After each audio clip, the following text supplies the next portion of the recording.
Southern Biophiliac Urban Farm, life and love connect. Where careful and thoughtful selection is maintained to bring you quality birds that are vibrant, good-natured, and productive. We continuously strive to move the industry forward through research and education, ensuring that we bring you birds that will provide you with years full of healthy food, fun experiences, and the freedom that self-sufficiency brings.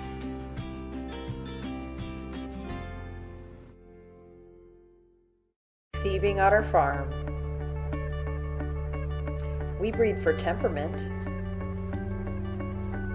and health, and take pride in happy birds, with a goal that each generation is better than the last, so that you can be just as proud of our birds as we are. Hey everybody, I'm Rebecca from Thieving Otter Farm. And I'm Leah with Southern Biophiliac Urban Farm. And we are two chicks Caturnix bringing you the scoop. Not the poop. On Caturnix quail. So today we have one of our favorite guests, Jeff Mattocks, to talk with us about quail nutrition. So Jeff, can you introduce yourself and tell us what you do, how long you've been doing it? Tell us all about it. All the things. I'm Jeff Mattocks, Quail Company in Pennsylvania. Uh-oh, Jeff, you're freezing up on us. Uh-oh. You good? I think you're still frozen. Here we go. All right, start that again. Okay. Yeah, and my dog's going to help. So anyway, yeah, I'm Jeff Mattocks from the Quail Company in Bainbridge, Pennsylvania. And I've been doing animal nutrition for 30 years now. Just hit my 30-year mark. Most of that's been done with poultry of all kinds. And I focus on the niche poultry, the out of the ordinary, the non-conventional, the, whatever you want to call it. So, yeah. And then, Rebecca sucked me in. Let's do something with quail. Okay, here we go. So here we are. Love it. We're glad to have you here. We have tons of questions, and then I'm going to throw in some of my usual questions for you so everybody can hear those. So going through Facebook, a lot of people ask us questions, and I'm going to start with Carly Keeler because she had actually a really good question before we get into the rest of it. Why is it so hard to get a properly balanced feed for quail, like commercial feed? How come you go to the store and the stuff you look at is you kind of cringe at? Right, so this is going to be a longer answer than I really want to give you, but I like to be thorough. Okay. We love that. Okay. So first off is price, right? People vote with their dollars and everybody wants to save, a couple bucks on a bag of feed. Most people want to save a couple bucks on a bag of feed. So first off, it's price. Secondly, most people haven't learned how to read a label to know what the ingredients actually are or what numbers are they looking for. Because, being a part of a few of the quail groups on Facebook, this person wants 32% protein and this one wants 28% protein and this one wants 26% protein. And I don't think they actually know what they're looking for, nor do they know what they're looking at. And unfortunately, people are following bad suggestions or bad advice. Okay. So I shouldn't just pull up Chat GPT and ask Chat GPT. Yeah, sure. Right. Since Chat GPT became a thing, right, I've had at least 12 people, right, do a Chat GPT, ask a question, right, and then they send it to me and they say, what do you think? And I said, it's all wrong. Okay? It is all wrong. It's all wrong. Go talk to your Chat GPT buddy, whatever you nicknamed him, because it's all wrong, right? Mm-hmm. And Then they're all pissed off. I paid for ChatGPT. I'm paying for this service. How can it be wrong? But yeah, so anyway, that's because in the world of quail, even the professional nutritionists who work on them, right? Are they doing Bob White? Are they doing Coturnix? Are they doing this, right? What is the end purpose of that quail? You know, and all those things make a difference. So even when your followers contact me and say, you know, I want to work on my quail nutrition, it's like, okay, what kind do you have? How fast do you want them to grow? What do you have locally available? What's your environment, right? Because your climate is going to make a big difference in, you know, a properly balanced feed. And then I think they get frustrated at all the options or all the variables, and they just want to go to Tractor Supply and buy a bag of quail feed. Exactly. And I understand the easy to, you know, like I get the convenience part of it. So you have to decide how important are your quail in your life, right? Where do you draw the line? But you got to be honest with yourself. You know, the second most annoying thing is someone contacts me and says, I want the best nutrition for my quail, right? And I start going down this road. I spend an hour of my life trying to explain it to them, right? And at the end, oh, I'm just going to go buy a bag from Tractor Supply. It's like, hello, right? Okay, wait, Why you did said I second. You said second most annoying thing. What's the first most annoying thing? Well, the first, you know, I mean, the first is that person. Well, it's just people following bad advice, you know, out there on the different groups, right? Oh, hey, I got this homemade quail feed recipe off of the internet, right? And people show it to me, and it's like, no, no, no, right? It's not. Okay. Okay. So look, folks, you know, understand, I live in Pennsylvania. Okay. Our corn in Pennsylvania will have a 7 or 8% protein. Corn in Illinois will be 6.5% protein. Okay. Oh, wow. Every grain. Yeah. Say that again, Rebecca. Oh, one more wow. time. Okay. All right. So, you know, if you get barley, for instance, you know, grown in this area, it's going to be 9% protein. If you get barley out of Idaho or Eastern Washington, it's going to be 12% protein. Where you live, where your grains are coming from can vary quite a bit. Okay. And people don't, right. You know, barley. You know, so you get these homemaker Susie, what, right? And she's making her own quail feed. She went out and she got information on barley's 12.5% protein. Well, some barley is, not all barley is. Okay. And you get to the end and they think they've got a few percent, you know, quail feed, and it's really only 18, right? And it's hard to tell people that. I haven't figured out a soft way to say, you know, this is bad information. So, you know me, I don't say anything softly, right? No, I was going to say, right. Since when were you looking for a soft way to say something? I'm working on it. I really am working on it. Okay, I'm trying to soften my approach, but still get my point across. It's very difficult. So, well, back to the chat GPT thing. It's important for people to know that chat GPT takes all of the information on the internet that's out there and, you know, puts it into, you know, into whatever they spit out at you. And that information could be good, could be bad, could be mediocre. I mean, it's not like it's going straight to poultry nutritionists and looking up, you know, the answer. It's going through Facebook and all these other posts where random people have just thrown out garbage. So and I get a lot of that, whether it's quail, whether it's chickens, whether it's whatever. Okay, it doesn't matter what species. Correcting misinformation, I spend a lot of my time doing that. Right.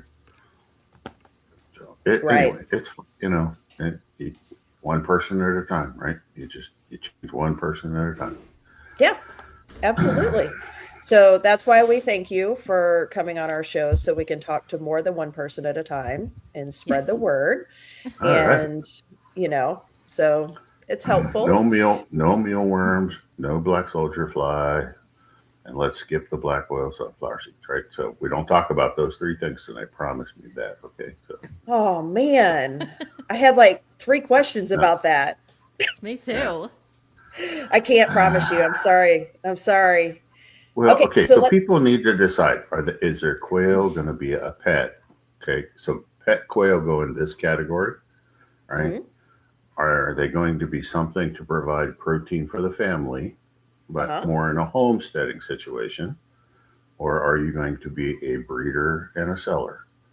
Three different piles, right? Yep. And Or people need to be layer, honest with, well, okay, but that unless you fits in the consider that middle, like under the okay, got the it. protein, Sorry. the family protein, right? Yeah, Yep. family protein.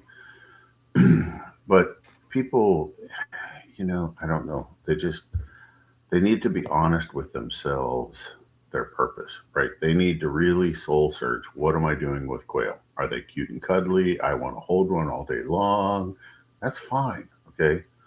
But, you don't call someone like me and say, I want to be a breeder when you're actually going to be a pet owner. Okay. Mhm. Those two things don't align. Right. So it's just going to save us a whole lot of time and frustration and somebody getting pissed off at me and hanging up the phone or whatever, right? And so I don't want that either. But I mean that's yeah. We just got to figure out what we want to be when we grow up, and let's go from there. Well, you obviously figured that out because you've been doing this for 30 years. Uh huh. If you've been doing it I'm that wondering. long, you must like it.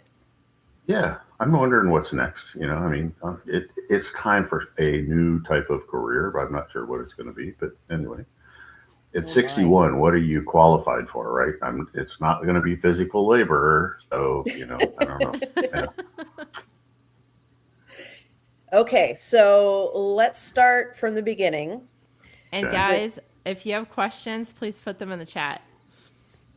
So we're going to be kind of bouncing back and forth between questions and then some, stuff that we already have outlined. But so let's start with chicks. And the first thing I want to ask is, do they need vitamins and electrolytes, like those little packets from Tractor Supply? Um, no to both questions, right? They actually do not need electrolytes when they get out of the shell, right? When they hatch, that's Hmm. not a requirement. If the parent stock or the brood stock have been fed properly, okay, the transfer of nutrients into the yolk into that chick should be amazing. Now, if you fed them Tractor Supply garbage, then it's not true. Okay, so you might need some help. Um, Actually, I found just a little bit of sugar in the water is the best thing to start, any chick on. Okay, and because it gives them a little bit of energy. So if they're a little groggy, right, it just helps get them started. It also generates an appetite. So then, as soon as they get a drink, they're going to really start looking for feed, right? It's going to be an important thing for them. So, just a little bit of sugar in the water, a couple tablespoons in a gallon is all it takes, right? And uh, if you want to get really fancy about it, like we can put a little vinegar in the water, we can put a little molasses in the water, we can make our own home electrolyte mix. So when you get to that part where you want to talk about that, let me know. But I can give you the numbers. But Hey, let's store go ahead bought, and do it here. Yeah. well, store bought electrolytes. If people read the ingredients, okay, it's a whole bunch of chlorides, right? Magnesium chloride, sodium chloride, potassium chloride, this chloride, that chloride, actually, sodium salt added to it, right? So it has a really high salt index to it. And excessive amounts of salt cause to runny poop. Okay. So my understanding is quail poop is runny enough. So why would you want to make Yeah. that even worse? Okay. The other thing is electrolytes are only designed to be fed for about a 12 hour period. Period. Okay. Stop. Okay. 12 to 24-hour maximum. Okay. And get them off of it. I see people feeding it for the whole first week. They're like, what? Exactly. What are you doing, people? Right? You didn't even Well, get and a chance to drink. Yeah, and then it becomes a vicious cycle because then it Yeah. causes the runny stool, and then they think they need Yeah. more electrolytes, and then they think they need coccidiostats because now they think they have Yeah. diarrhea from coccidia, and it I becomes a know. vicious cycle. Yeah. Yeah. And coccidia will really display itself quite well. But a lot of quail are on wire, right? They're in an environment. There's no way. Okay, you're not going to see coccidia in a quail for at least 2 weeks, right? You cannot detect it. It's not going to be visible. It's not going to happen. Okay, so in the first 2 weeks, to give a coccidia stat is like also insane. It's like, why are you doing that? You're burning up the thiamine. You're just wasting money, right? So just Yep. don't do it. And for those of you who may not know, that's what's in most medicated feeds is Yeah. something to, it's a lot of people think it's, an antibiotic or something, and it's really something to help prevent coccidia. But the thing that people don't realize is, the eggs are going into an incubator, and they're going from an incubator into a brooder. The chicks are being raised in a brooder, and then, like you said, they're usually going on wire, so they're really not being exposed to coccidia. Yeah, where are they going to get it? Yeah, it's not the And same as, like a chicken hen raising a bunch, brooding her own chicks and raising them on the ground where they're scratching around and picking stuff up. You're just not seeing that with quail, so they really don't need that. So they really don't. They, yeah, the let's say other that one more time. They really don't need that. So they don't need it. don't do Nope. that. Yeah. Nope. All The right. other So the thing, homemade. Go ahead. well, just while we're on the topic of medicated feed, some game bird feed it does have antibiotics in it, right? The ones that No, are designed for like pheasants and stuff, or what is no. that medication? Because it's different. It's a different kind of. It's still a different kind of coccidiostat. So it all Oh, comes okay. back Okay. to something like it's just a different label, different concentration. So it is, unless you are a private grower and you have a VFD, which is a vet verified, document, um, you cannot use a medication. You cannot use an antibiotic or a true medication without a vet verification. Okay. So Got for it. large commercial flocks, if their handy dandy vet down the road wrote them a piece of paper that says they need to use, you know, sulfa something or other, whatever, an actual drug, okay, then that's fine. Um, Now the pheasants, they may be giving them a wormer at some stage because they're very prone to gapeworm. Okay, especially pheasants in a large fly pen area where they can get out. They're in contact with a mud lot that's supposed to be a range area that used to have grass one time, um, but they tend to be a little bit more prone to a gapeworm than many other poultry. So Interesting. they could be adding a wormer to it, but they shouldn't be adding that early on. Like in that first 4 weeks, they should not be using that. Okay. And real quick, you were going to give us your recipe. Okay, so this is per gallons of drinking water. This is the treatment level, not the maintenance level, but it's 2 ounces of apple cider vinegar, 1 ounce of molasses, uh, 1 tablespoon of grated ginger. Just get ginger at the grocery store, run it across your grater, about 1 tablespoon of that, 1 teaspoon of salt, a half a teaspoon of Epsom salt, and a quarter teaspoon of Tabasco. I use Tabasco sauce, cayenne, like a cayenne juice, cayenne pepper. And you put that into your water. You let it set for, I like 3 days. Let it, because it will actually do a slight fermentation and breathe, and then serve it. And it's pretty awesome stuff. Awesome. And that's an Very cool. electrolyte mix. It is, but it's from all natural ingredients. Okay, so Very cool. So I've got a question from the audience. Okay. Bernadine asks, what is a good quail feed formula for growing meat birds, meaty and big by 9 weeks old? I don't know where Bernadine's at, and so it's hard to answer. So for people out in the general public around the country, the U.S., a lot of times I'm reaching for one of the Kalmbach products only because they have full transparency of what their ingredients are and how the feeds are put together. So I would look at a Kalmbach. I'm guessing most people, aren't going to make their own, don't have enough quail to have a custom mix made, right? So, Right. Yeah. um, so, you could make your own. I'd happily, I can work with you on giving you formulas. People can go get the commodities, the different ingredients, and make their own, right? Again, to make a superior feed, you're in control. You know the ingredients and how fast it'll, but that's just one more labor. So every Saturday you're wasting an hour and a half, not wasting, but you're giving up an hour and a half of your time to make quail feed for the week, right? But you could do it. It's not, definitely ain't rocket science, and it's not really that hard, but you have to be committed to do that, right? So how's your custom mix working for you? Oh, it's fantastic. Sure. Yeah. Okay. So for those of you listening, after years of feeding just a regular commercial feed, I listened to Jeff, and I ended up reaching out to Kalmbach actually, and they worked with a formula that Jeff had made for me, and made me as close as they could to that formula, a custom feed for thieving otter farm. So we've excuse me, we've been enjoying that. So How long has that been? 3-4 months now? 3 months anyway, right? yeah, probably about 3 months. Yeah. All right. So you're seeing a difference, evidently. I am. Yep. Yeah, they should be eating a little bit less and, Mm-hmm. still getting the same performance, but I don't know. Yeah. Yep. So, and you were right. It actually did increase my hatch rates. So I already had good hatch rates, but it just kicked them up a couple of, more notches. So that was great. yeah.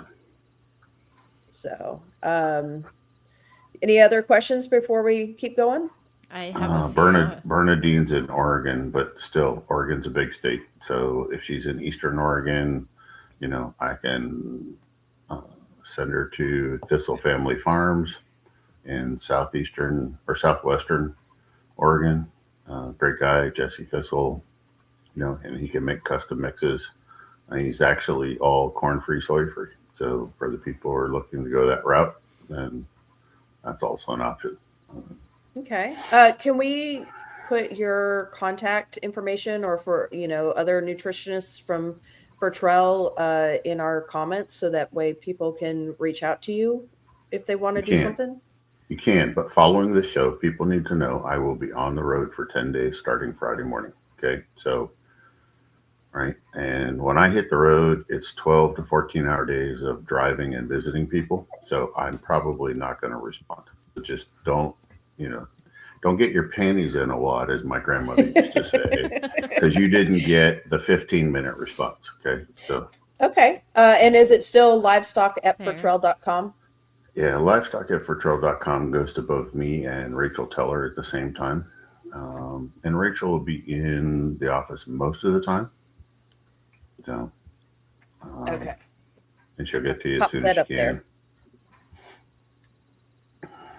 All right, Leah, do we have other questions? Alaska, We do. Jenna in Alaska, I'm working with Mike Lotzer right outside of Wasilla, and we can make some feed for you there. Good quality feed. So Jenna Awesome. was asking about adding vinegar for better nutrition absorption. Okay. I love this question, and I really do. Thank you, Jenna, for asking this, because here's what I want you to do first. Go to Walmart, Pool Supply, whatever, get some basic pH test strips for your water. Check your well water or whatever water you're using, and let's see where you're at on a pH scale, because water all over the U.S. is completely different, right? So water in the northern plain states is around 8. Water in my neck of the woods is around 7. The further south you go, like the redder the soil, I see waters coming in at 5.5 on pH. So that's So let's see where you're at. I don't want you adding vinegar to an already low pH or acidic water, right? That's the wrong direction to go. If you're neutral at 7 or higher, or if you're above 6.5 on your pH coming out of your well or your water supply, then yes, we can, right? So start adding a little bit of vinegar until you reach 6.0, right? Just a little under, right around 6, a little under is fine. Um, Poultry's digestive tract functions best between 5.5 and 6.5. So right around a 6 pH, you're going to get the best nutrient absorption possible. I know I just said a lot in that last 5 minutes. So if there's questions. We love it. Yeah, it's great. Okay. It's great. Well, I mean, people are going to have to watch it a few times to get all the nuggets, but there you go. So, but I love vinegar and water. I think it's a great option. I know there's a lot of naysayers, and there was somebody putting some weird stuff on the internet. Again, No, you're going to give your chickens acidosis, and they're all going to die. It's like, where does this come from? I have no idea where this insanity stems from. Chat GPT. Using vinegar in livestock and poultry water has been going on for well over 100 years. Okay. So it's got way more history than Chat GPT, the internet, or anyone using it. Okay. So, that electrolyte mix I rattled off a couple minutes ago. Yeah. That actually is a spin-off. If people want to look it up on their own, okay, 100 years ago, farmers during the harvest season would make something at home called switchel, okay? And, it had honey, it had vinegar. Sometimes they would put a little bit of lemon juice in it. They added salt to it, added the grated ginger to it, okay?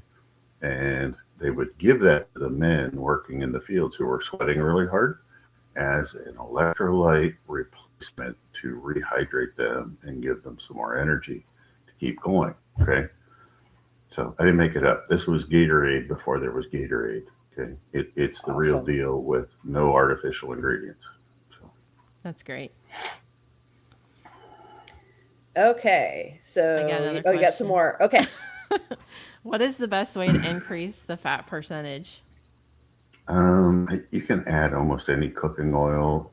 I will tell you, if you have access to it, that tallow and lard are your top two. So if you're using a fat from an animal, the birds can process it more readily. That's what their liver is going to recognize. But you can use seed oil, sunflower, soybean, corn, whatever you want, right? And you can add it. So if your label says, and most pelleted and crumbled feeds, which I hate, only can get about 4.5 to 5% fat in them, right? And otherwise the pellet will not hold together, right? You get a very poor pellet quality. Juvenile quail in their starter phase, all of my educational material at the office says they should be around 9% fat, okay? So you want the total dietary fat around 9%. Then in the grower phase, you drop down to 7.5 to 8%. And in the layer phase, you still want to be above 6 to 7%, right? For best health of the bird and performance. If they're healthy, they're going to perform better. If you get the right fats in there, the yolks taste way better, way, way, way creamier. So it's a huge difference in the flavor profile. Awesome. Anything else, Leah? That's your turn. Okay. Then I'll take it back. Okay. So one thing that we see a lot in the quail world is people saying that you need to give them warm water. And there's something behind this. So I could add that, but what are your thoughts either way first, Jeff? All right. So this is for baby chicks. Baby chicks just hatched. Okay. You probably want the water. The water needs to be whatever brooder temperature is going to be. So it should be in that 95 range. So we're really close to their, natural body temperature already, but we don't want to do anything to cause hypothermia, right? And draw their body temperature down, particularly in the first 72 hours until they've eaten, they've started digesting, until they start metabolizing, right? They're just not going to handle it. So does it need to be warm? I wouldn't call it warm. It needs to be brooder temperature, right? You for sure are not going to run water straight out of the tap or give them ice water when you hatch them, right? That's a no-no. For any juvenile poultry that just hatched, it has to be brooder temperature water, right? And I really like people to pull that water off, and they should have their brooder set up and at temperature a full 24 hours before the chick ever arrives. Nobody does this. But that's what you should be doing. Now, in the world of heat plates, because heat plates are replacing the red lamps, right, or the heat lamps and other sources, you don't really get a chance to warm that up. So you may actually want to make sure that you're adding, 90 plus degree water, in that brooder area if you're using a heat plate, because you don't get the spill off of heat like you would with a heat lamp. Does that make sense? You know what I'm saying? Yeah, absolutely. The brooder plate is really directed straight down. And I know a lot of people are going with brooder plates. There's too many people that have accidental fires, with the red heat plate. And I never did, but anyway, that's, yeah. It can happen. If you're using a heat plate, you probably should give them warm water, not hot water. Okay. So check the temperature, have a thermometer. You want to be right around 95 degrees, give or take a little bit for the first 3 days anyway. And then after that, one of the things that I see is as long as they have a steady access to water, it's not a problem. But what can happen if they run out of water and then you fill it with tap water that might be cold and you put it in there, then they're going to gulp a bunch of water. They're going to get chilled. They're going to get it on themselves. And then they're going to pile up and, perish. So look, I don't know about you and everybody else listening, but this is how I brewed it. Okay.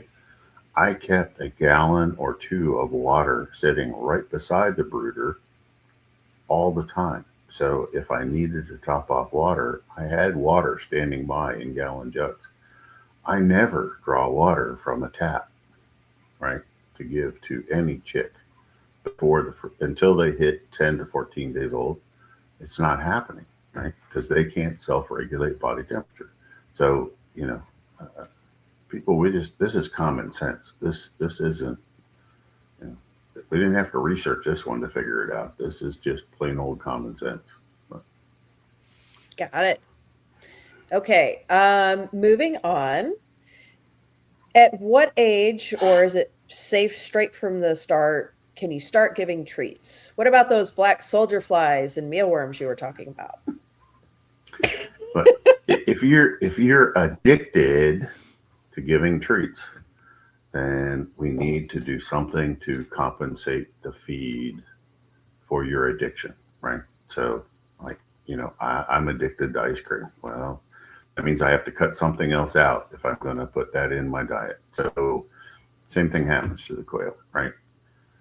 I'm not giving dried insects to baby quail, but that mothering effect, that nurturing effect, that spoiling effect kind of kicks in for a lot of people, and it's really not good. It's a really bad habit to get into. I got a fat dog laying over here. Well, I mean, they'll come to expect it, just like any other creature. Okay, I mean, I was just getting ready to say, I got a fat dog laying over here on the couch beside me, right? And I'm surprised she hasn't done it yet. I already gave her a Kong with peanut butter, treat number 1. Okay. But before I go to bed, I'm going to have to give her dehydrated deer liver or deer heart as a treat, right? Because she won't go to bed. So, they get into the habit with you, and they're going to expect it, right? And I got people, their birds will not eat feed until they drop a couple black soldier fly larvae on it, right? And Oh, wow. yeah, I was thinking more along the lines of, throwing off the nutritional I value, do.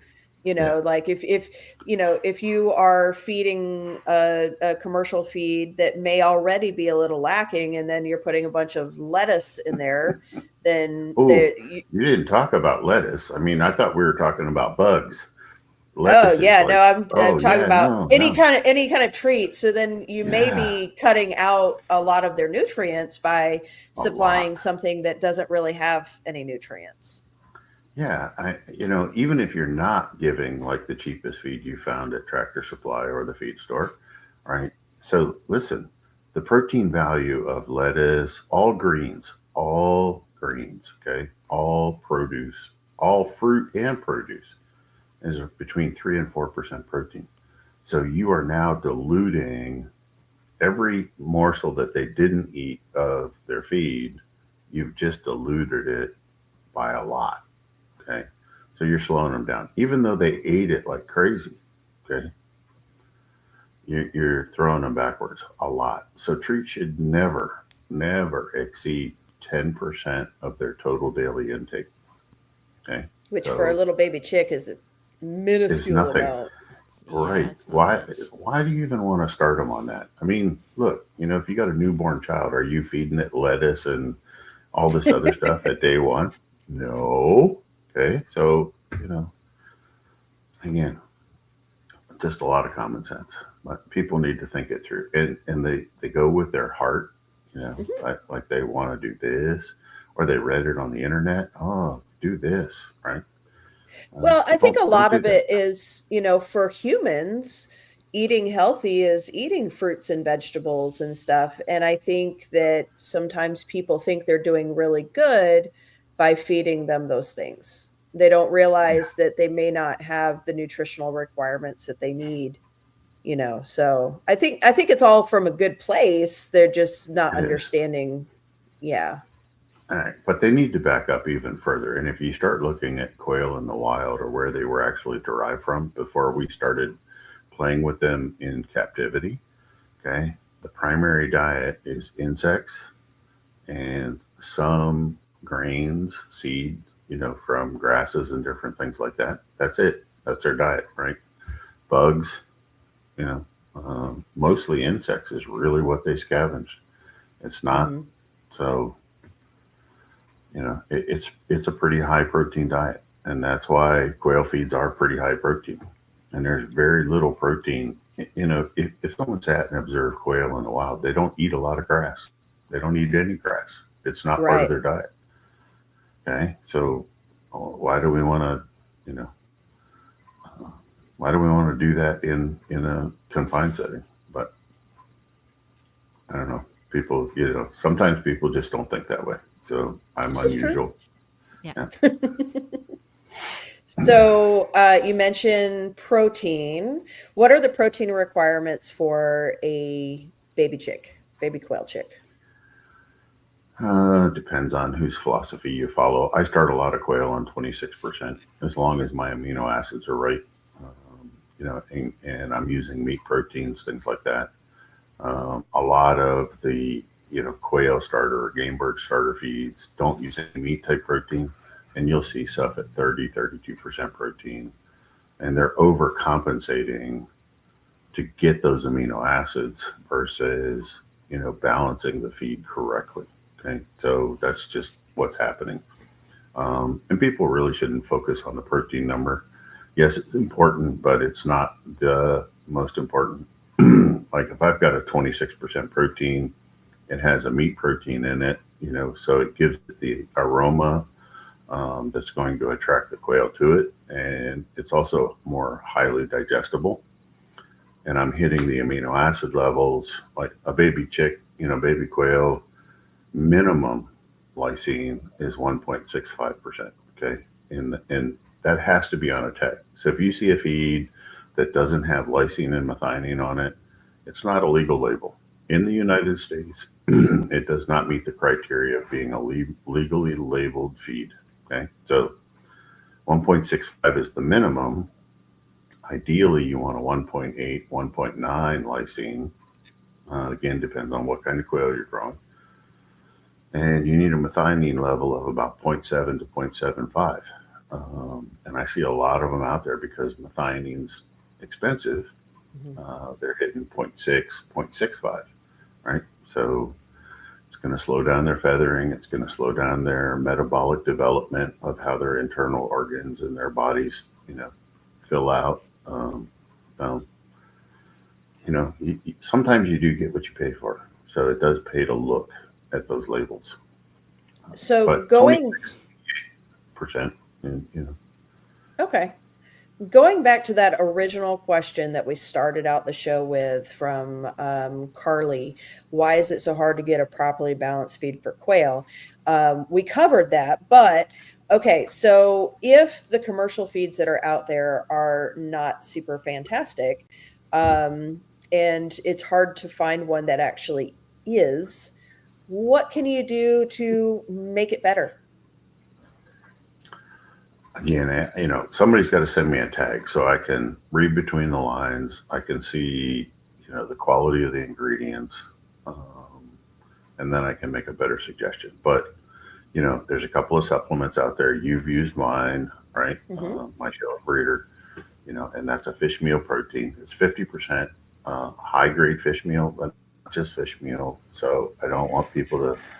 All fish meal is not created equal, because if you get fish meal from the catfish farms in Mississippi, Alabama, those don't have very good amino acids, right? And it's just, it's not a great fish meal.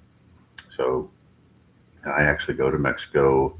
I source from a single source, family owned, smaller fish meal processor, right? And, we know that we're getting 100% sardine fish is what we're processing. We also have a sustainable harvest certificate, so they're not over harvesting the fishery. They're keeping it under control. They've got the data. They're not harvesting juveniles, et cetera. Right. So there's awesome. a huge difference, right? It's like the difference between eating a quarter pounder at McDonald's and going to a Ruth Chris steakhouse, right? I mean, it's a huge difference in quality there. So, you get what you pay for again. So, it's half fish meal. We've really cranked up the vitamins in there, and we've added extra lysine and methionine amino acids and probiotics. Not all commercial feeds are adding probiotics. I've been a fan of probiotics. Our company's been a fan of probiotics since 1974, pretty much when they first came on the market. We've been promoting the use of probiotics, direct fed microbials, to enhance gut health and digestibility. So it's, I've got one, Carrie's got one, Show Pro Breeder Supplement. Those two are really the same product. So those two I know of. I don't know what else is out there. People could buy their own fish meal. They could buy like 3 amigos, amino acid blend. Then they got to figure out where they're going to get the extra vitamins from. So mine probably costs more than it needs to, but I put a lot of extras in there. Mine also meets with organic certification requirements and non-GMO certification requirements. So I'm using just higher level ingredients all the way around. Right? It's awesome. I went ahead and put that in the comments. Before we get pull started another one. in the next section, yeah, you've got questions? I've got questions. Cool. She's got lots of them. I got a bunch. Yeah. So Donis asked, he's heard you, Jeff, speaking about putting feed in the incubator so the quail chicks can eat from day 0. He asked if you could elaborate on that. Yeah, it's just a small dish, right? It doesn't have to be a lot. Couple tablespoons, depends on how many you're hatching at a time, right? That a friend of ours up in Vermont, John Gunderman, right? He did that in his hatch experiment, and he's got videos of a fresh hatch quail going over and eating big, chunky granola looking like feed, right? So they can eat pretty good sized stuff. But the sooner I can get any chick drinking and eating, right, the healthier they're going to be. This whole idea of they can be in the hatcher for 24 hours before I move them to the brooder, I don't believe that. Okay, I'm not buying into that. I'm not going to swallow that pill. I personally think that's horse crap. Okay, so I want them to get food and water as soon as possible. That's just my belief. So along those lines, what about, so most of the people that, are incubating quail, are using kind of tabletop incubators that have staggered hatches because their temperature isn't necessarily consistent across the incubator. What about shrink wrapping the eggs by removing the chicks? So, which would you think is more beneficial, allowing the chicks to hatch out without shrink wrapping, or letting the chicks have, like, pulling them and letting them have feed? I guess your way of doing it by putting feed in the incubator is going to solve that problem, right? Right. Yeah. And just, like John did, I don't know, 20 quail or 24 quail in a tabletop type situation, and he had just a small 3-inch glass dish that had feed and another dish that had a little bit of water in it. So there was room in the incubator at that time. He didn't have it crammed full of chicks. Okay? Got it. So there was space. The other thing is, and nobody's told me this, so maybe I can get educated tonight. Somebody can give me a real answer. Is how long can I open the incubator before I have shrink wrapping? Okay. Can I lift that lid? I'm not taking the whole lid off. Can I lift the lid over to the side, reach in, grab two, take them out right as they're hatching? Okay. So unfortunately, most of the tabletop incubators, the lid, like, you can lift it up, but by the time you get it big enough to get your hand inside, pretty much the humidity has escaped. There's just so little volume inside of it. Now, something like a cabinet incubator, it's going to hold that humidity and temperature a whole lot better. But those little tabletops, man, it doesn't take long. So I would just say, don't fill the incubator full of eggs, right? And leave enough room in there to put a small amount of feed and water in there. Okay. Cool. I think that's a good compromise. Do you really need to fill it? I mean, you can hatch for a long time. So do you really need to fill it full? And look, I'm one of those people that, if the glass holds 12 ounces, I'm going to put 12 and a half in it, right? I'm one of those people too. Okay? So, I just have to find, what's more important to me. But I really do think, if they're waiting on siblings to hatch, if I can get a little bit of food and water into them, I really think they have a much better start in life. Okay. So I do like that idea. Or even, originally I went with the whole, well, they say that 72 hours, chicks can last 72 hours in the incubator, but I've shortened that way up. I prefer 24. But I feel like if you're waiting for those last stragglers to hatch, you're potentially harming the ones that were first and most, the strongest that hatched right away, in exchange for the ones that were weaker and took longer. And then, of course, you also have to keep the incubator in mind, because if you have a temperature gradient, then it's not necessarily weak versus strong. It's hot versus cold. But, for me with my own hatching, I tend to, wait until the next day, and then I open it, because I don't want to keep it going past then and potentially harm those strong chicks. So just a little side note there. Right. Well, I mean, look, the sooner I can get them out of there and I can get them on, moving, in their environment, the better they're going to be. So learned a hard lesson with the tabletop incubator, with a friend of mine up in Saskatchewan, and, his house, there was too much variation in humidity and temperature. So finding like the smallest room and leaving it in there, and even in some cases wrapping it, to help insulation wise, still, letting the humidifier do its job, but it made a drastic difference because he was getting a little bit of curly toe, because his Yep. humidity and temperature weren't stable in that last, right before they hatched. So made a difference. So try and find the most stable environment or make a micro environment within wherever you're going to hatch. So it's less affected by the temperature fluctuations in the house, as the heat comes on, goes off, whatever. You're going to save yourself a lot of headaches and improve your hatch rate a lot. Absolutely. Definitely. Yeah. Absolutely.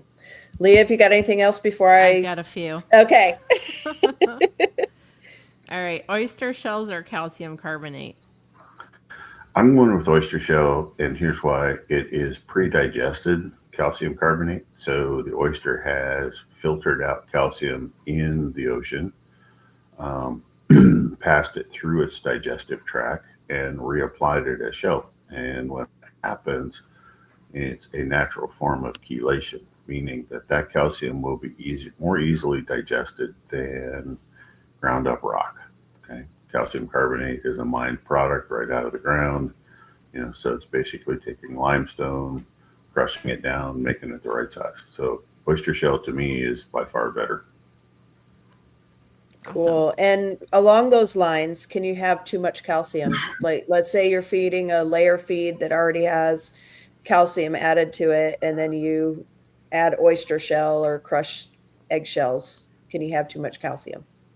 You can have too much calcium. It's kind of hard to have too much calcium because the larger pieces, when a bird can distinguish between what's calcium and what's not, they should be able to self-dose or self-regulate their amount, right? And so, like your more prolific layers, the hens you're getting egg every day, boom, boom, boom, boom, boom, right? And for a long period of time, she's going to need a little more calcium than the intermittent layer, who maybe gives you 5 out of 7 days, or maybe only gives you every other day kind of thing. Her calcium requirement is not going to be the same as. That makes sense. So uh, having some free choice, having some available is going to help out your best layers, right? So it's going to support those, but you need to make sure that you have grit available for them as well. Because I don't want them eating calcium because they're looking for something to fill their gizzard to grind feed.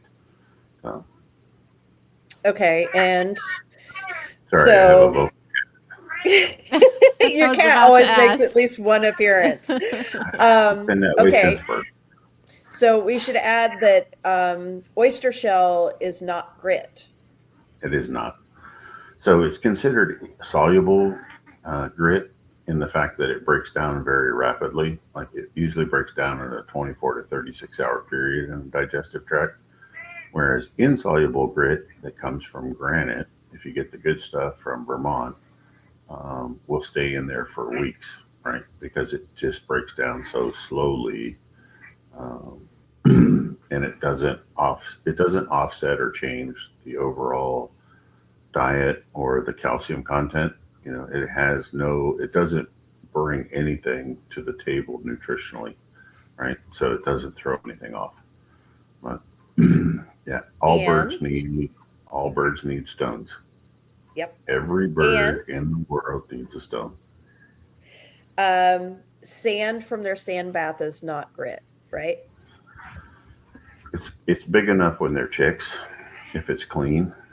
But no, grit is not. I mean, sand is not big enough as far as grit goes.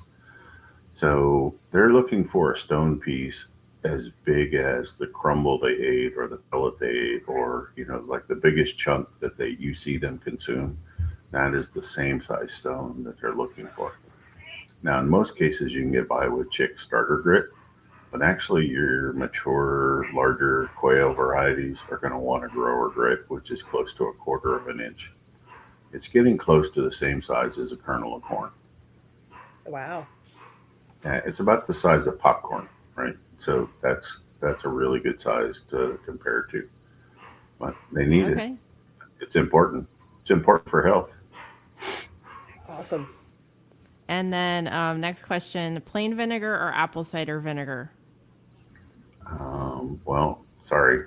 In my world, plain vinegar is apple cider vinegar, but yes, it is the apple cider vinegar. I don't really have it. I'm not going to say you got to have Bragg organic with the mother. Okay, vinegar. Yeah, yeah, that's the ultimate. But good vinegar is good vinegar. Just read the label and make sure it is 100% apple. I read some labels in the grocery store. They're using grape juice and they're down blending the apple. So it's not a pure apple cider vinegar. So read the label, make sure it's 100% apple. Um, but apple cider vinegar. I only use white vinegar for cleaning and some pickling, but very little pickling. Got it. So Jenna was asking, there's two parts to this question. What about adding bugs in winter to add some fat and boost protein, or feeding live insects in an aviary meat bird setting? You can. Again, we just have to calculate them in and make sure it makes sense. Um, if people want to raise their own mealworms, that's great. And do that. They're really high fat. The black soldier fly live are really high fat. Now they're not going to be a winter thing. Black soldier fly are only a summer insect, so you don't see them in the wintertime. But you can keep mealworms. You can grow mealworms in your house. They're not hard at all. They're one of the easiest insects to grow. I don't know that you gain enough from it to offset the labor and the management and everything else that you're dealing with. So that's a personal decision. I'm not going to raise mealworms when I can, but I have access to really great feeds, right? That fit the requirement for the quail. So, um, yeah, there's nothing wrong with it. We just have to know how to adjust it. But a live insect, you may find this amazing, right? But when you go look at the nutritional content of a live insect like a mealworm, it's right around that 22 to 24 protein, which is where you want your quail feed anyway. Its fat content is excellent, but sometimes I get a little nervous how they're raised because I'm worried about secondary pathogens like E. coli, salmonella, etc., that don't affect the insect but can affect the quail, right? So the insect has to be raised in a sterile or very clean environment. That's good to know. Your cat's cracking me up. Sorry. You want one? He's 14 years old. He don't have much life left. So, yeah. If I rub his Debbie belly, asked, he'll shut up. Debbie asks, what Kalmbach feed would be best for egg production and fertility? I like the non-GMO layer. I believe they have a non-GMO layer 19, right? And so, for sure, if she wants to do hatching, breeder style type thing, you want to keep it up around 18 plus, and you got to have good amino acids in there and a really good vitamin load. But I'd have to look through the Kalmbach lineup and pick it. It's been a while since I've looked, but you're looking for 6,000 units of vitamin A. I want a methionine around 1.1, or lysine around 1.1, methionine around 0.45, and 19 to 20% protein. But I'm pretty sure they had a layer in there that was 19 or 20 that had really good numbers. Awesome. Okay. Can effective microbes, EM solution such as Terraganics, I might have said that wrong, be added to the water and or food as a source of probiotics? Joseph, I don't know. I haven't looked at the strains.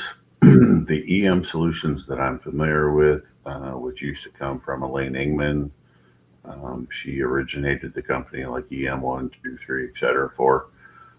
Those were more soil microbes. They did not have the lactobacillus like the acidophilus, the plantarum, the bacillus subtilis, things like that we commonly, feed animals. So the strains for soil application and plant application in most of the EM solutions are not exactly what we want for our livestock. So they're designed for soil and plant applications. Awesome. Here's another one. If the incubator is at 37.5, should the brooder be at the same temperature or 2 degrees lower? You guys are going to have to answer that one. I'm not I would the say same brooder temperature. guru. Yeah. I would not for the make first it couple colder. days. Yeah. And it's good to have That a would have been temperature my gradient, guess. a warmer end and a cooler end, and that way they could kind of regulate themselves if you're using a heat lamp. All right, I'll let you take it for a little bit, Rebecca. Okay. Moving on to grower. Okay. So grower is not something that most quail owners use. So we can talk about, I do have a question first from Andy, who says, first, thank you to Mr. Mattocks for his assistance establishing feed formula. In his book, he has multiple feed formulas for turkey, can be used for quail. My question is how to use the formulas. What are the purposes of each formula? And when should I switch from feeder to grower? And what is the difference between grower 1 and grower 2? And when to switch from grower to breeder? That's a whole lot. So we can back up if you want me to. Okay. So the turkey formulas are 26, 23, 21, and 18 protein. And they, in a turkey's life of 16 weeks, they would be used in equal intervals of 4 weeks of each. Okay. And the amino acids gradually drop. So does the meat protein. So in the end, we don't have any fish meal in there. So nobody has a fishy tasting Thanksgiving turkey. And okay, so that's really the biggest difference in there. They can be used for quail. For quail, I would do the 26 for 3 weeks. Then I'd probably do the 23 grower for another 3 to 4 weeks. Depends on the breed, and the maturity date of the quail. You wouldn't need both growers. You could go with the starter, grower number 1, and then you could switch over to finisher for your meat birds, or switch over to a layer for who's going to be providing you eggs. So, awesome. And those are made more for the larger scale turkey/game bird producers who have that ability to get those or want to make those formulas. But yeah, we've been using those formulas now for 25 years. So. Awesome. And if somebody wanted to use a grower, is in understanding that most people owning quail are using a commercial feed, is there a commercial feed, since they don't really make a quail grower formula, is there something that they should do or just go from starter to layer? No, I would still, so in that case, are we talking about a 6-week maturing bird, or it depends on what the maturity is? Okay, so I would divide the maturity to when you expect to see the first egg in half. So about 6 weeks. Of course, yeah. So the first half would be, starter. Then the second half up till first egg would be a grower. And I would be reaching for a really good high quality chick starter at that point, right? There. So I'm looking at maybe a Kalmbach with a 22% protein. Right? Okay. There's about a week where I mix those two together at 50-50. So after week 5, before you get to full week 6, I'd split them where I mix those two together. Anytime you're changing feed, you should do a transition period of at least 3 to 5 days, but a week would be better. And then you can make the transition over to the grower a whole lot nicer. Here's the benefit of running the grower, right? And maybe this will resonate with somebody who's listening tonight. But if you get tired of the smell of quail poop being really strong, burning your nose, that sort of thing, when you lower the protein, the smell goes away. The smell goes away. So that ammonia smell in a captivity quail environment, that ammonia smell is unused protein that gets excreted through the kidneys and out the vent, right? and it's wasted money.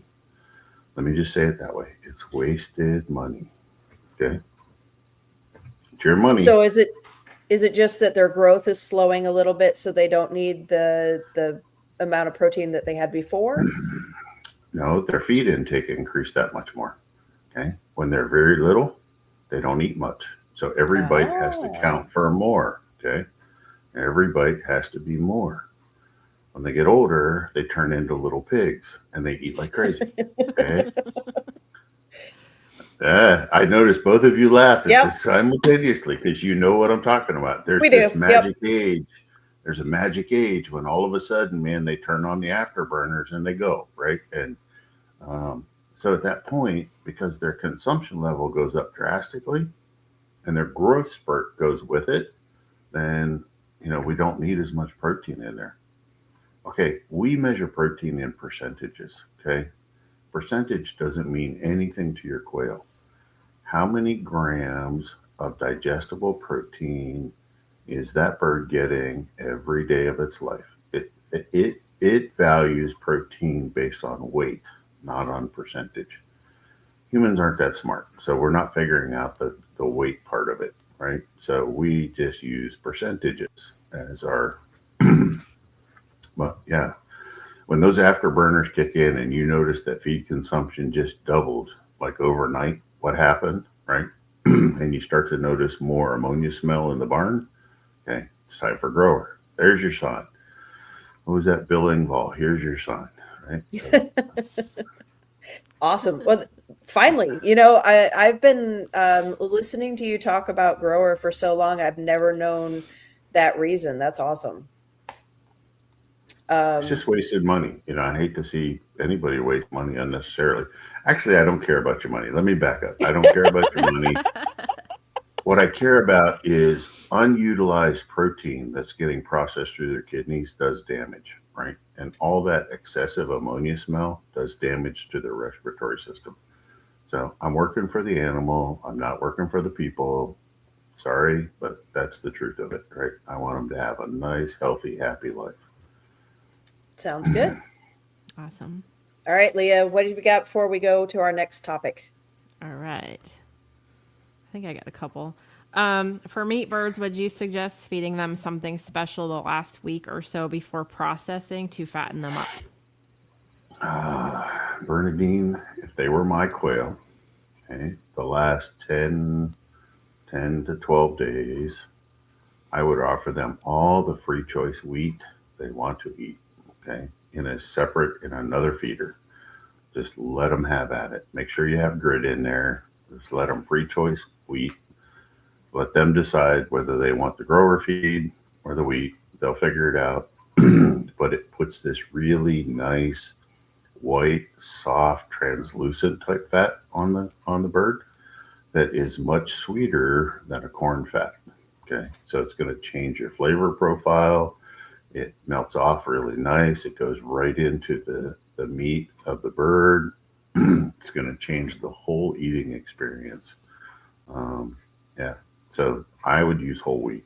It doesn't matter if it's soft white, hard red, spring, winter, whatever. It doesn't matter to me. Just whole wheat, right, and grit. Awesome. All right, Corey asks, to avoid wasting food, what is the ideal protein percent for laying quail? I'm a 20% guy. Now, if it's for table eggs, 18% is fine. If it's for breeding, I'm using a 20% protein. Now, you're going to shoot me, but I have to say this, okay? So don't, just bear with me for a minute.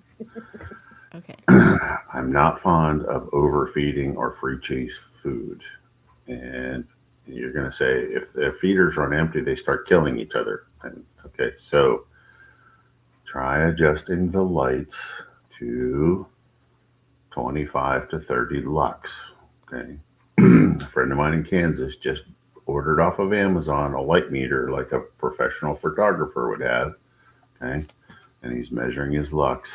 And each species of bird has a light requirement. Now, we get carried away and we give them way too much light, and this overstimulates them. And that's one of the leading causes to cannibalism and pecking and irritability. So if we can get the lights down to right around 30 lux, okay, they're going to be happy campers, and you can start controlling the amount of feed that you're giving the birds to get a consistent egg size. Ooh, I like that. I like that too. But bright lights and poultry don't mix. You know, where are you going to find quail in the wild? Like if you're out stomping around, where do you find them? Okay. They're not out there sunbathing. They are not sun worshipers. That ain't happening. No, Right. not at all. They're, Not at all. they're not a day at the beach, right? They're going to be They're looking for a hanging out in the shaded area. bushes. Yeah. All right. How much Showpro would you mix with a Tucker milling starter?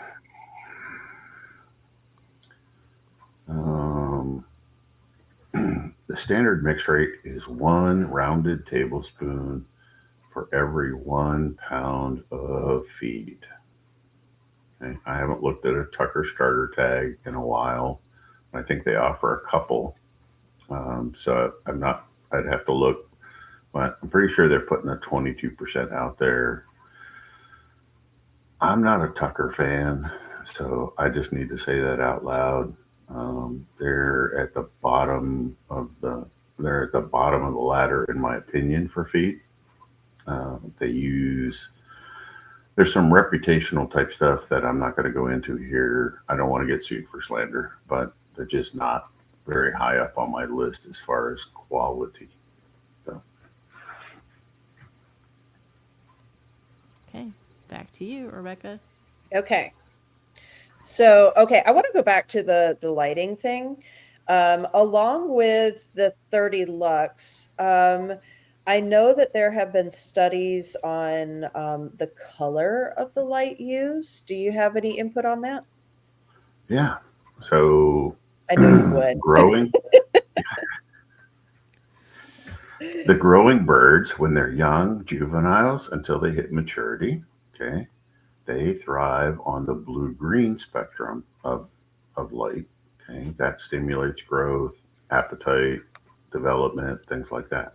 Mm-hmm. At the onset of lay, your laying birds actually prefer the red-orange part of the spectrum.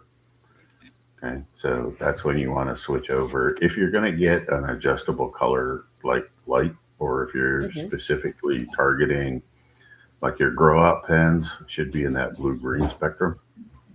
And then when you move them over to be breeders/layers, you're going to want to switch them over to that red-orange part of the spectrum. Okay. Awesome. Again, See? now at laying, you could probably bring them up to 40 lux, which still isn't a lot. It's like sitting under a big old shade tree. Okay. It's pretty mellow light. And then just adjust the lux. So it's really great if you can have this set up on a dimmer, right, where you can measure that lux. But so based on their feed consumption, their aggressiveness, and how well they're performing, like you could go as high as 60 lux if you needed to in the early laying cycle, just to stimulate more egg production. And then once they've plateaued in their percent of lay or their productivity, you can ease that back to somewhere between 30 and 40, and they'll calm down, right? And you can just leave them right there, lock them in. And you're looking for, so I don't know how you do it on the quail side. Most poultry, we want them at 12 hours of light at puberty, like just before they start laying, right? I want them locked in at 11 to 12 hours of light. Then we start increasing by 30 minutes a week, okay? And we bring them up in steps. And we can go as high as 16 hours. Okay? That would be the maximum, right? And, so that gently increasing light makes them think it's springtime like now, right? And the days are increasing. Ideally, in a perfect world, you would increase 5 to 7 minutes per day, but there's no real good timer out there to do that. So we can do 30 minutes. And and you just bring them up, and that stimulates their pituitary gland to start laying eggs. Cool. So in a barn where they have no natural light, right, you're in complete control. So you can stimulate whenever you want to stimulate. Don't make any big jumps. People call me and they're like, I added lights and nothing happened. And I'm like, well, how did you do it? I went in and turned the lights on, right? And then just, I have some people that do 24 hours of light. I got some people Oh, no. 16 minutes, and they went all the way from 11 to 16 overnight, right? So they didn't get the stimulation effect. It's a gradual increase. Some people say you can do 1 hour at the first jump and then do 30 minutes after that, 1 hour at the first week of light stimulation, and then gradually go up. I don't think it would hurt them to do 1 hour, but I wouldn't do any more than that. Cool. Awesome. Okay. So I want to talk now about layer nutrition. We'll talk about breeder nutrition in a bit. Okay. But did have a couple of questions. Minimum and maximum amount of protein. And and you've kind of touched on this already, but is there such thing as too much protein? Like, a lot of people think you need to keep feeding them the 30% starter feed, or we'll feed a whole bunch of mealworms and black soldier flies. So can you over protein them? You can. You absolutely can. And again, the kidneys have to filter it out. It comes out as urate, right? So it's the lighter color. It's the lighter part of the manure in the dropping. So really, there's no need. If it's a quality feed, there's no need to ever go over 20% in the layer phase once they've reached layer phase. And what would be quail is minimum? so versatile. I was just going to say, quail is so versatile that you can actually still get a reasonable amount of eggs on a cheap old 16% layer feed from Tractor Supply. Not great. You're not gonna maximize, their production by any stretch of the imagination, but they will do okay on that. I would never want to set eggs from hens that are being fed that low of a nutrition, just because the hatch rate's not going to be there, that sort of thing, right? And even if they do hatch, like, they're not going to hatch well. The chick vigor is not going to be very strong. Like, you're going to have a bunch that probably fail to pip and get out of the shell, that sort of thing, right? And I don't know about you, but it probably not you, Rebecca. You've been doing this a long time. But anytime I see any newborn that fails at that level, like right there at the final minutes, that really is heart-wrenching for me, because I know I could have fixed it, right? This is just, right? I know nature's going to take a percentage. I know. Nature's going to take it's going to happen, right? You can't save them all. But, when people tell me they only had a 60% hatch rate of 100% fertilities, I'm like, you got a problem, dude. Something's you wrong. Got a problem, right? You got a serious problem. If you can't hatch above 80%, you got a problem. Okay. My rule of thumb is 80, 80, 80. 80% production, 80% fertility, 80% hatch rate. If you can't hit those numbers, you are not a manager, right? You get an F. I just heard Bucky's got an F from the Better Business Bureau, the big gas station. It was on the news tonight. I saw that too. Yeah. I mean, I'm not a frequenter of Bucky's. I've only been there twice in my life, but there's too many people for me. That's why I don't go there. But it's like, oh gosh, anyway, so many people. Yeah. A lot of people. That's okay. Okay. Crumble versus pellet versus mash. I'm going to throw mash in there. Now, most commercial feeds are not mash, so a lot of people aren't going to know what that is, but I threw that in there because I know what you're going to say. You know what? It's your dollars. You do what you want. So in order to make a pellet, in order to make a crumble, you have to add fancy fillers and byproducts to even make a pellet, okay, to get it to hold together. So you're displacing room for solid, high nutritious ingredients so you can have a convenient way to feed. That's the bare bones truth of it. Okay. No sugar on that one. A mash is just processed grains. Most feed mills are over processing and it turns into powder. Nobody likes powder. There are some people that are making a really nice coarse textured feed where you can see this is wheat, this is oats, this is barley, this is cracked corn, right?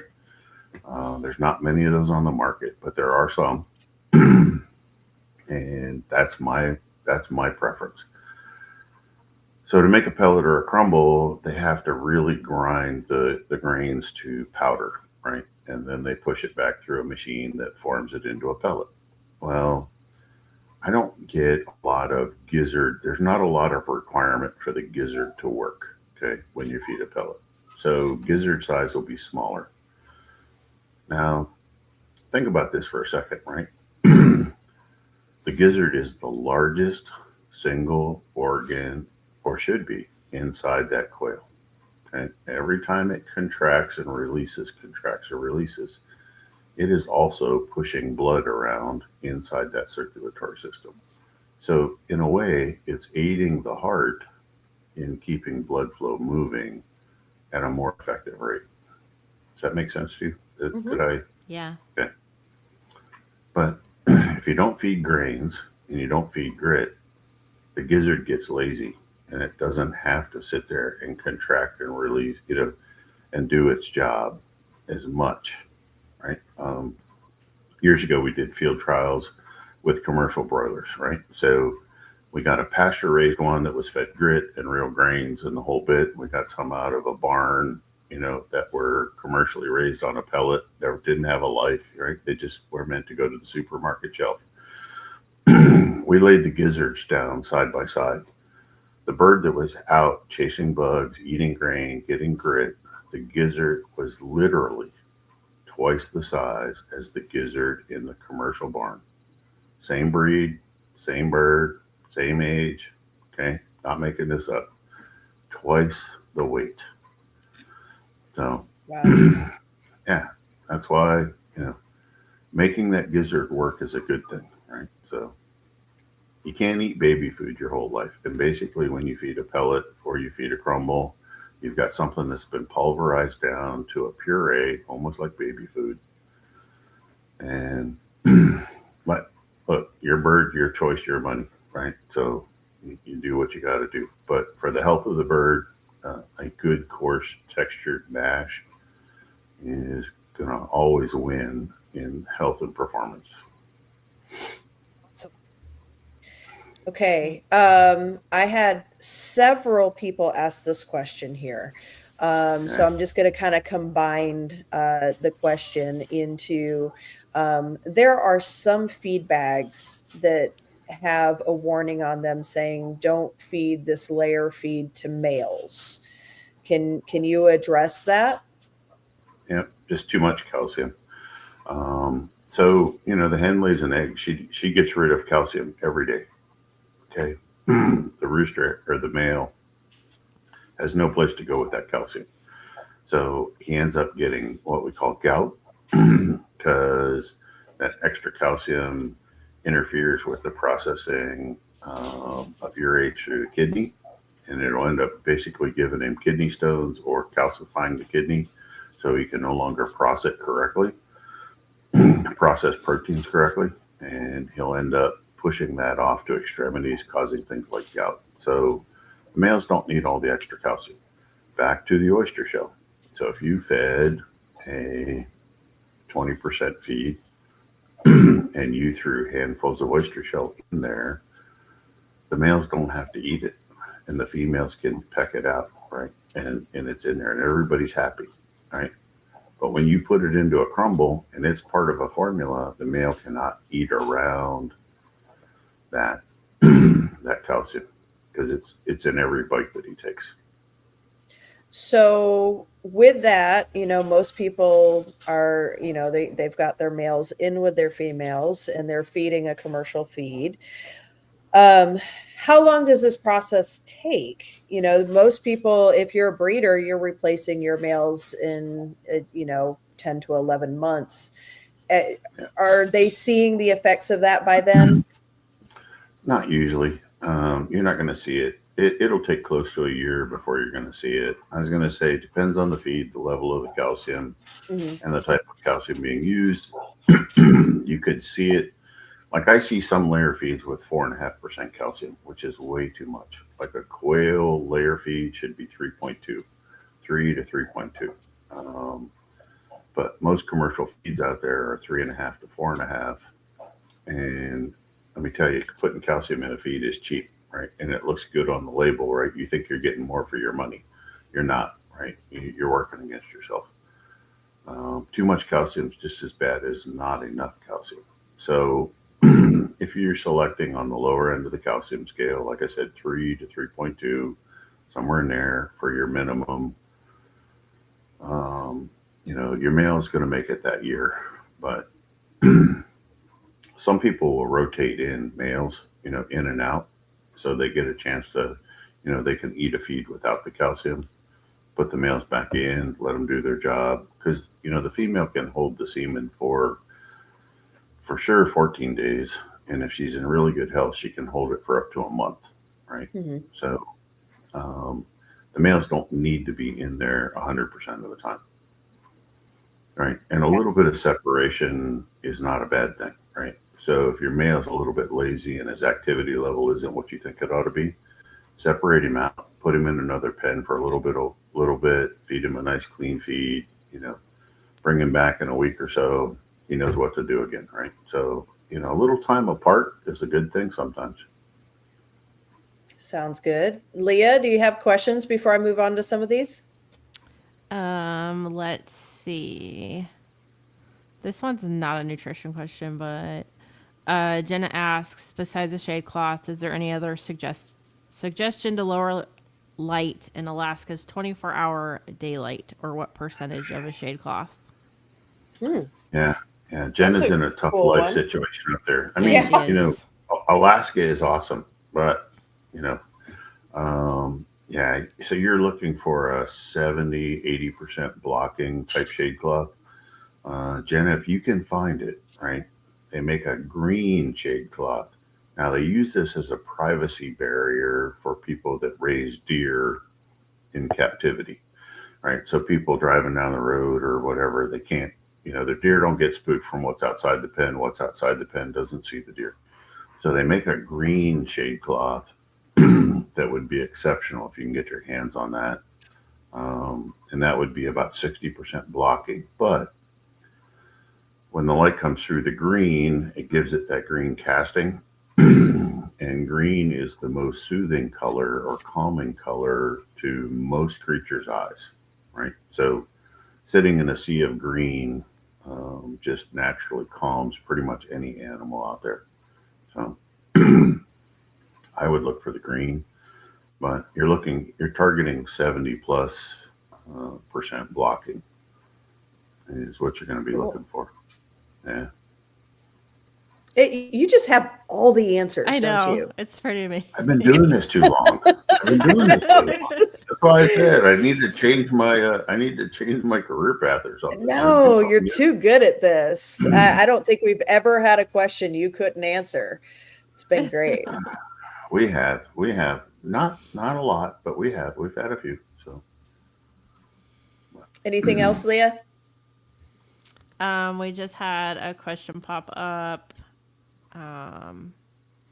asking if we talked about fermentation. We have not. That was on my list. Let's go. And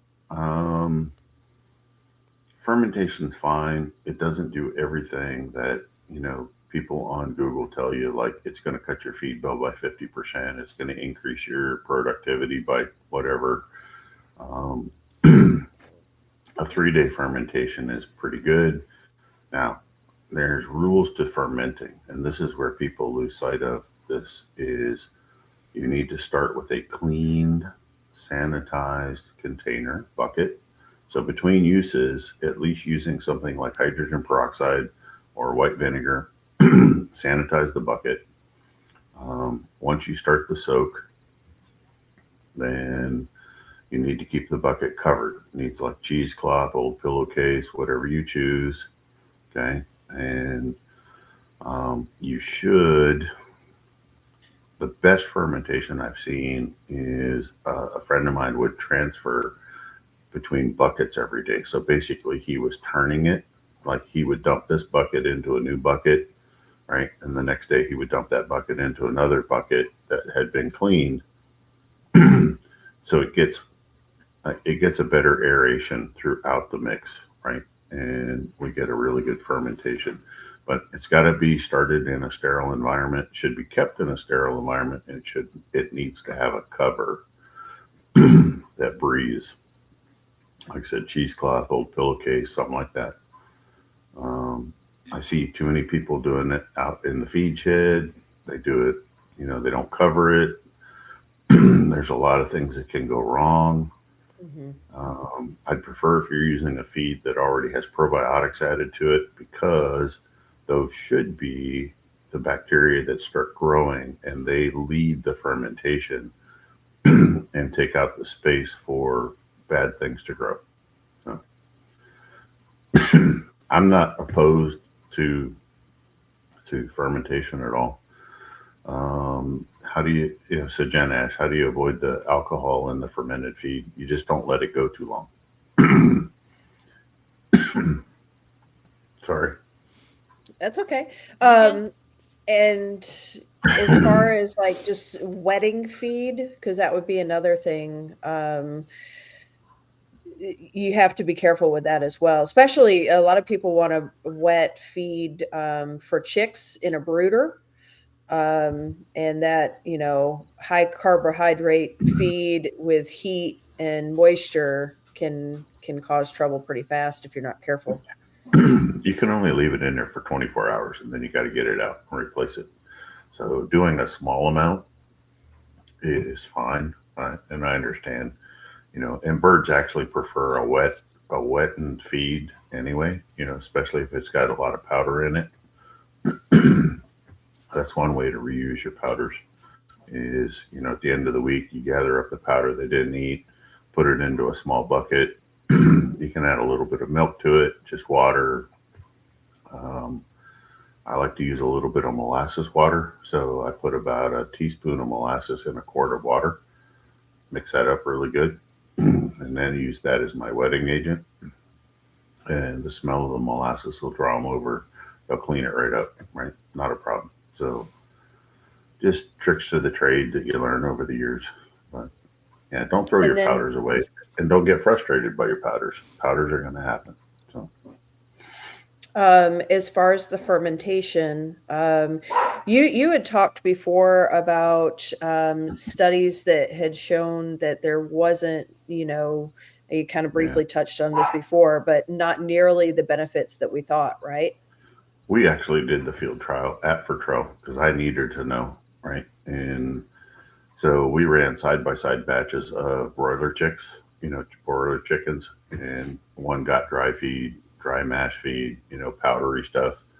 The other one, they would add the water to it, wet it down, let it soak overnight and feed it. Well, the birds that got the wet feed ate more aggressively, but at the end of the trial, there was no weight difference and there was no feed consumption difference in that, right? Everything was within the margin of error, right? So there was no significant difference whatsoever in wetting and soaking the feed versus not. So potentially a lot more work for not any gain. A lot more work. Same thing with fodder, right? People are all romantic about growing green fodder for their birds. And it's like, look, if you have nothing better to do that. Okay, that's fine. Me, I've got things to do. That doesn't really fit into my plan. So, but when we tested the fodder, same thing. We saw no improvement in health. We saw no improvement in gain. We saw no improvement, period. They eat it like crazy. They eat it like candy, right? And they clean it right up. But if you're doing this for production purposes, it doesn't it doesn't give you any benefit. So not from anything that I've seen, right? I haven't, I hear anecdotal stuff, but yeah, I don't, I don't hear, I can't see anything scientifically that proved this. Now, this was done, like sprouts were done in the 40s.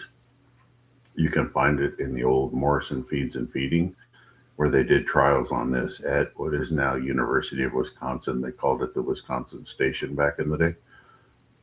And they found that feeding it to laying hens in the wintertime to extend that green, that it worked, right? And it kept the yolks a vibrant color. They didn't see anything health-wise.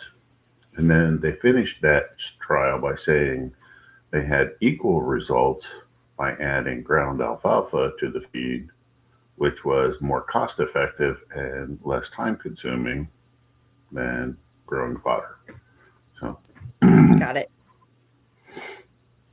Okay, before we move on, Leah, do you have any other questions? I do not. Okay, cool. So have a couple viewer questions here. Christina wanted to know, what are some recommended blends or hacks for modifying chicken layer crumble, to make it a better quail feed? For example, mixing 2 parts layer feed to 1 part turkey starter for protein, plus a little added calcium, grit, and flax. I mean, as long as she's getting to that 18, 19, 20% protein, that's going to be key. I would say just find a better layer feed if she can, right? If that's available to her, that would be your first option. I would sooner see her buy just a pure protein, whether it's soybean meal, fish meal, something like that, and enhance the feed with just a protein versus blending it with another feed that's higher protein, right? I would sooner see her do that. And it's going to take less of it, and we can be a lot more accurate as far as hitting that number, and getting that protein corrected. But if our layer feed is already deficient, let's say in protein, there's a really high likelihood that it's deficient in vitamin A, vitamin D, vitamin E, probably doesn't have probiotics. It's probably missing a lot of other things. So that's why I'm saying if I can get a better layer feed to start, then it's going to be a winning combination to just get a better layer feed. Okay. Let me throw in there, and I'm going to hurt somebody's feelings, and I care a little bit that I'm going to do that. But it isn't a show with you if we don't hurt at least one person's feelings. People don't put enough effort into finding, right? They don't want to do the research. They don't want to ask around. They don't look for that better feed. And you know what? If it's not 15 minutes down the road at Tractor Supply for the convenience, they won't go the extra step. So it goes back to what we talked about early on, right? Are you doing this for pets? Are you doing this for fun and family food? Are you doing this as a breeder? You need to figure out where you're at and set your goals and be realistic with yourself. And let's just go from there. But good feed is never going to be convenient, right? Rebecca, your feed is no longer, it's not as convenient as it once was, right? Because now you have to plan, you have to order, you have to get it, right? And, it takes them a couple of weeks to make it and get it to you, that sort of thing, right? So you're not going to go buy it at Tractor Supply. Right, but right. You did see the difference. For, I think one of the problems is we know Tractor Supply. What are some other options that people could look at, or how would they find better feed in their area? Or does it mean outsourcing and ordering it from someone else or something like that? Like, what would be the options for somebody?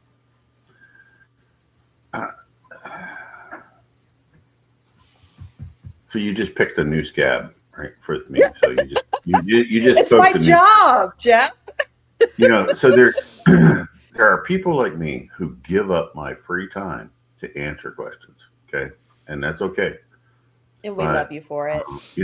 Like the one person in Oregon said, where can I get, better feed, right? And you know what? I asked people, where are you located? I'm in Oregon. I'm going to pick on her just for a second, but I'm not picking on her. I'm just using her as an example.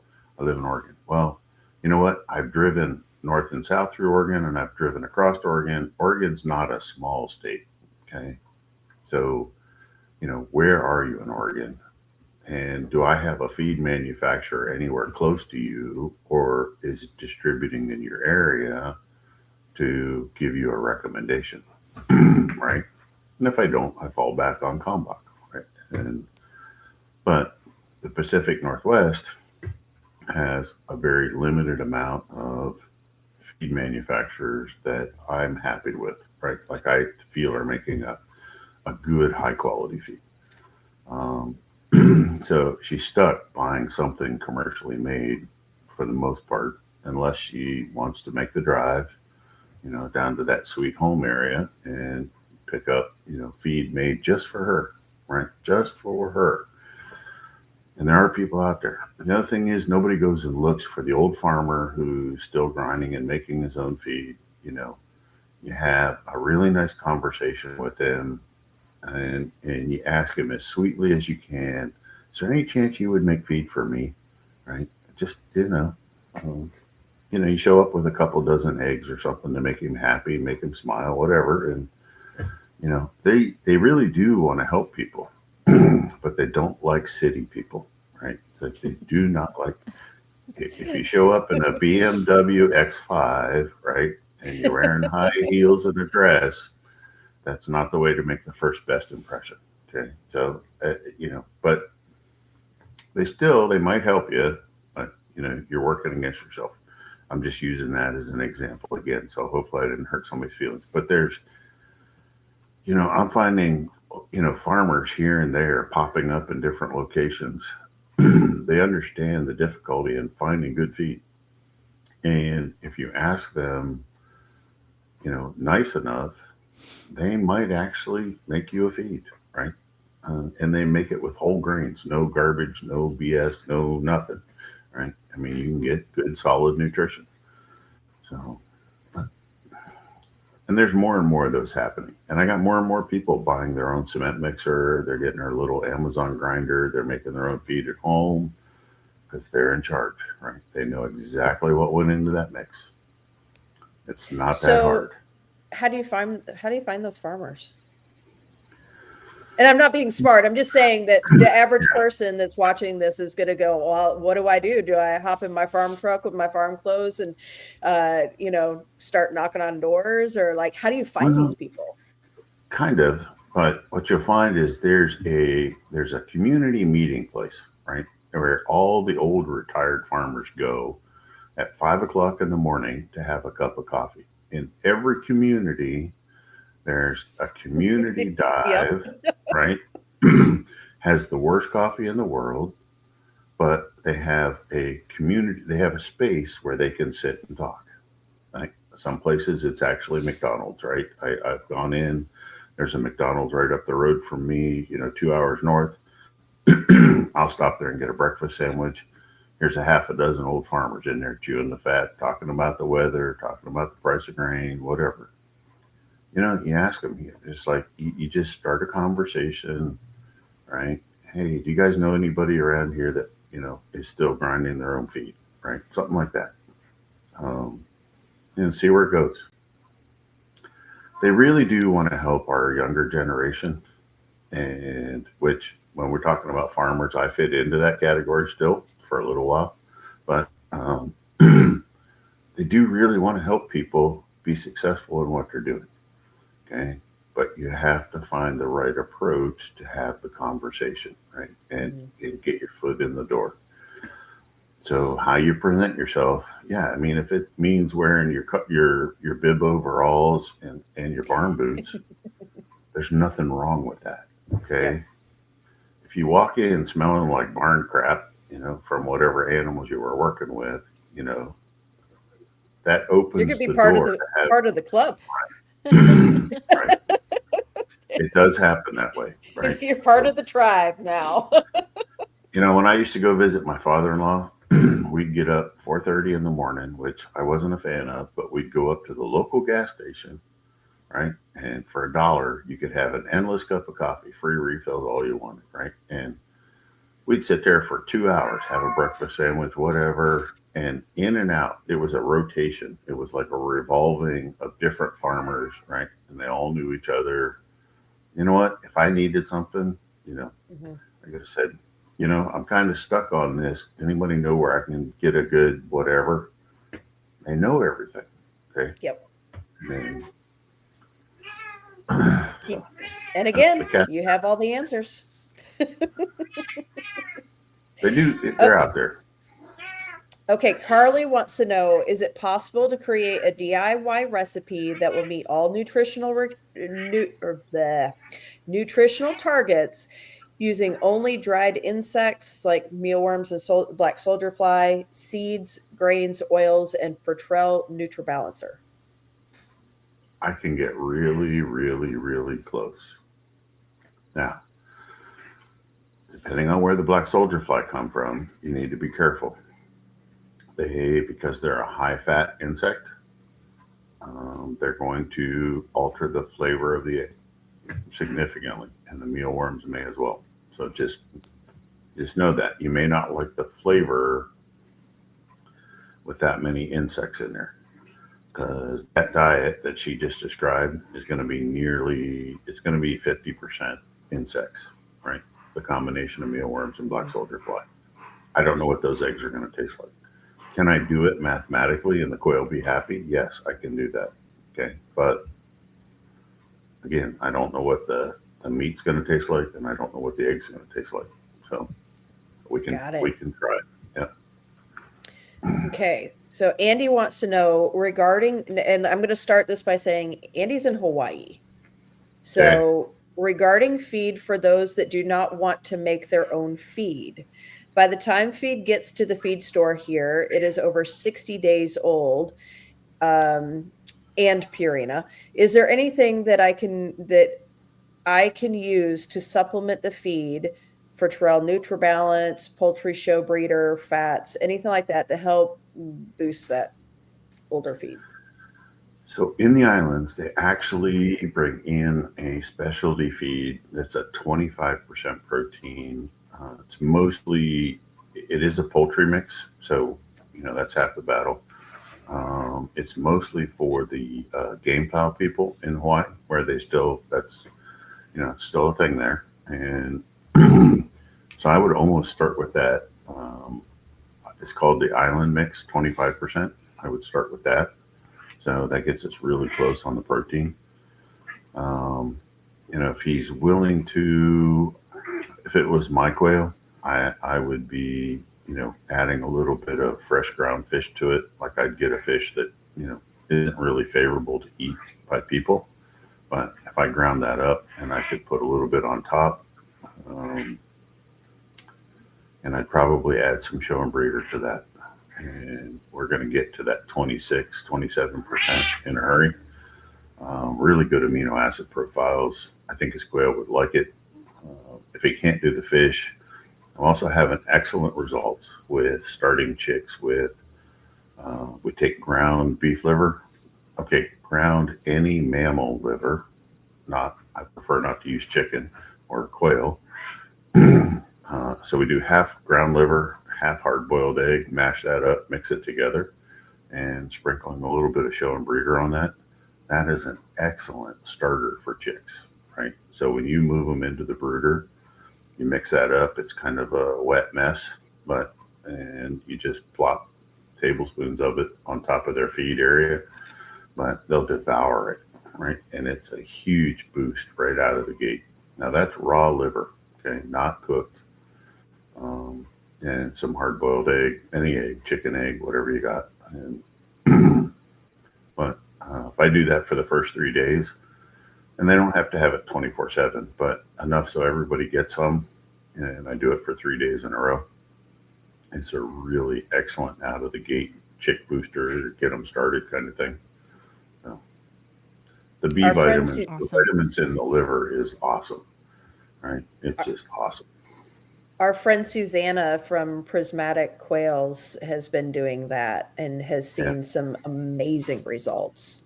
Yeah, she sent me a message or an email the other day about it. She said she was really happy with the results of doing that. So that's good. Awesome.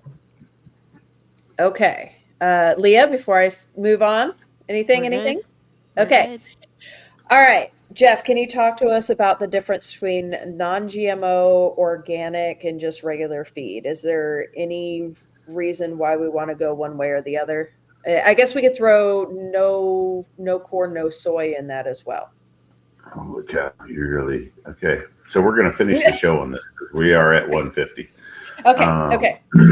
Okay, so organic means that the grains grown or do not come from seed stock that were genetically modified, and there was no chemicals used in the production of that grain, right? So it wasn't a commercial fertilizer, no sprays, no herbicides, pesticides, fungicides, any of that, right? So they're held to a really high standard as far as how it's grown. So it's grown as cleanly as can be grown. Okay. That's pretty much your top shelf. Then you go to non GMO, which means they planted non GMO grains. But that's about it. They still use conventional fertilizers and they still apply sprays to it as needed. And in the case of most of the small grains like wheat, oats, barley, peas, etc., they'll often spray that to desiccate it. They'll spray it with a weed killer to force the plant to die and ripen off, right, at a certain time. Then your conventional is, your genetically modified grains, that's Roundup Ready, corn, soybeans, etc. And they're getting sprayed for whatever they need, right? Herbicide, fungicide, pesticides, etc. And they're just grown in the conventional manner. Okay, so people need to decide what's important to them, right? I'm not going to scare them into one or the other, right? It's a personal choice of how you choose to live. Okay, there's not a right or wrong here. Okay, it's a personal choice. So figure out where you fall in that category. There is some data out there that shows like the non-GMO or the genetically modified stuff does have some negative side effects. That data was done in pigs, in pig feeding trial up in Iowa. Um, but there isn't a lot of clear, it's not, there's other data from outside the US that can be quite alarming. Like there was a Russian female scientist that did lab rats, right? And she tested for certain non-GMO grains to a group of rats, and she fed genetically modified Roundup Ready corn soybean diet to other rats, right? And at the third generation, the ones fed, sprayed genetically modified grains were unable to reproduce. Okay, they could no Wow. longer have offspring. So, but that's data that you're never going to see here, right? It's been blocked, banned, whatever, control of the media kind of thing. Goes deeper than we believe, and unfortunately. So, anyway, people need to make their own choice. And then the corn and soybean, the no corn, no soy is a spin off of, the genetically modified corn soy kind of fear that there is no corn that's not genetically modified. There is no soybean that's not genetically modified or hasn't been sprayed. And then to compound that, the Weston A. Price Foundation has been promoting a message that says soy is going to kill us all because of isoflavones, right? Or phytoestrogen compounds. And there's some truth in what they are preaching, but people don't hear the whole message, right? They pull out, like we all do, right? You hear a commentator and he says one nugget that really sticks in your mind, and that's what you run with. The whole story is processed soy byproducts like they're putting in our foods today. Any processed food is probably going to have a processed soy byproduct in it, right? Hmm. But when they take it into basically a laboratory type environment and they rip the soybean apart, right? They take the hull over here and they take the oil over here and the stuff left in the middle, they do something else with it. They put put it back into food, or they put it back into cosmetics, or they put it whatever. Okay, and when they do that, the body, our bodies and our animal bodies actually do not properly utilize or digest, and they can cause negative side effects. Okay, I've seen this. This isn't, so there is truth to soy byproducts or not properly treated soy. However, fermented soy, like making tofu, or heat treated soy, which is what I prefer to use in my feed formulations, right? Roasted soybeans. The urease, which is the enzyme in there that blocks the digestion of trypsin. I just went down a road that's people's eyes just crossed, and they're like, what did he just, don't worry about it. Okay, so there's an active enzyme inside of soybean that interferes with digestion. Okay, so if you ferment it or you heat it, you break that enzyme down, and everything's all good, right? The animal, the human, the whatever can digest it. There still are isoflavones or phytoestrogens. And, with the uptick of certain types of female cancers, we're starting to see brain development issues, in our younger children, a higher incidence level of these things, right? I'm not saying, so they're kind of pointing the finger at soy byproducts and soy products as causing this. The soy byproducts in our food, I can believe, I can go along with that. But not all soy is bad. And people also need to understand every legume, right? Green bean, kidney bean, lima bean, soybean, peas, they all have that same enzyme that interferes with digestion. So if you're going to condemn a soybean, you need to condemn all legumes universally, because they all contain them, and they all contain them at significant levels. So the higher the protein, the more phytoestrogens it has. Okay, now soybeans at the top of the scale, 38% protein. So it has more than a pea at 22% protein, which is more than alfalfa at 20% protein, and so on. It goes right down the list. But all legumes contain those same anti-nutrients equally. I did a whole lot of research on this like 20 years ago because I wanted answers for myself, right? Am I going down the right road, the wrong road? I don't want to make people sick. I don't want to kill people, whatever. So I did piles and piles and piles of research. I spent a lot of money testing organic soybeans, non-organic soybeans, the whole bit. And we even did field trials, right? And one of the chickens that we tested the meat on that had the highest isoflavones or phytoestrogens was in a no soy field trial, a no soy diet, but because it had red clover growing in that field and the chicken ate too much red clover, he was off the charts for phytoestrogens.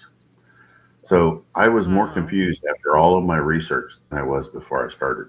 The other nugget that I pulled out was the areas of the world that consume tofu or fermented soy as part of their diet, whether it's a condiment or not, right? Those regions of the world have the least or the lowest numbers of incidence of female cancers like breast cancer, uterine, etc., that are supposed to be tied to those phytoestrogens, but yet it's a significant part of their diet, right?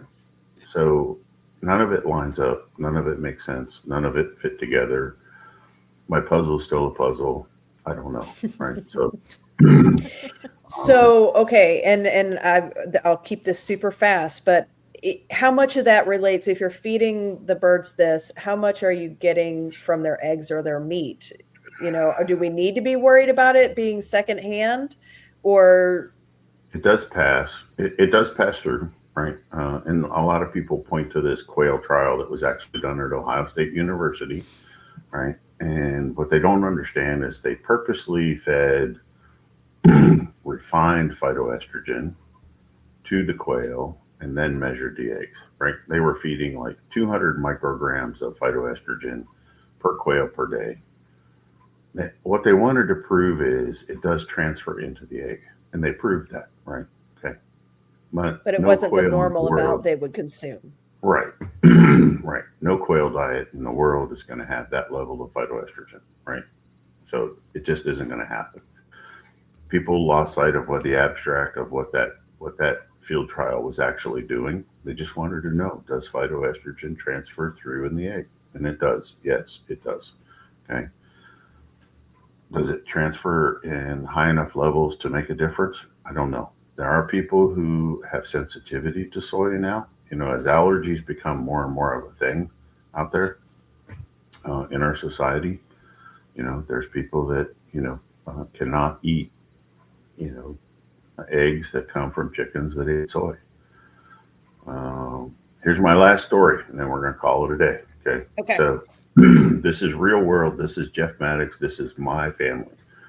So, I was visiting my mother, and she said, I can't eat eggs anymore. And I'm like, what are you talking about? She goes, the eggs they bring home from the store here, I can't eat them. When I eat them, I get like fog brain. My body feels weird, kind of slightly nauseous, right? I can't think clearly, none of that, right? She knew, she tied it right back to eggs. Okay. And I said, Mom, you're eating the wrong kind of eggs. What do you mean? So I brought her home some pasture raised, organically fed eggs, right? I knew the farmer, I knew what he fed, I knew where the hens lived, the whole bit. Okay. Brought her home a couple dozen eggs. She tried them, no problems. Nothing happened, right? Nothing. She could sit there and eat that whole dozen of eggs, right? And I think she did because she was starving for eggs because she hadn't had any for almost a year. Mhm. But she could eat all the eggs she wanted. Here's the thing. This has happened to me now 3 times in my career where something post-menopause changes in a woman's body, and they are more sensitive to whatever is transferring in those commercially raised eggs. I don't know what it is. I'm not, I don't have the time nor the money to figure it out, but I've done that with three women who were just in that late menopause thing. And all 3 of them, the exact same happened, right? The exact same situation. So I don't know. Cool. That there's something to it. Something is transferring in those eggs, and I don't know what it is. Awesome. Okay, well, we'll cut it off now. I won't ask any more questions. Well, I mean, 2 hours. Come on. I know we have taken a lot of your time, and we really, really appreciate it. So much. Your Thank you shows for are being always here. the best. Is anybody going to sit and watch 2 hours worth of this? Yes. Really? Really? Yes. Probably and multiple. watch Yeah, it. Yes. more than once. Yeah, Mhm. absolutely. So I mean, it was a lot. it was a lot. It was definitely a lot. Yeah. But thank you so much, Jeff. We I we had a good really time. enjoy having you on here. Yes, we When are we appreciate doing it it so again? much. Oh, let's do it. Yeah. You just got to get me on a regular schedule. Say, hey, when do you We want to do do. And maybe I we have could just never break it told down. you And no, we'll, Rebecca. I this have is never true, told but you no. I know that you are a busy person, and I appreciate your time. So You can't get me in hunting season. So okay. just mark Well, that off. we'll pick just a small topic next time, so that way we don't take up 2 hours of your time. It's still going to be 2 hours. Come on. It Don't be will. in denial. It's always long.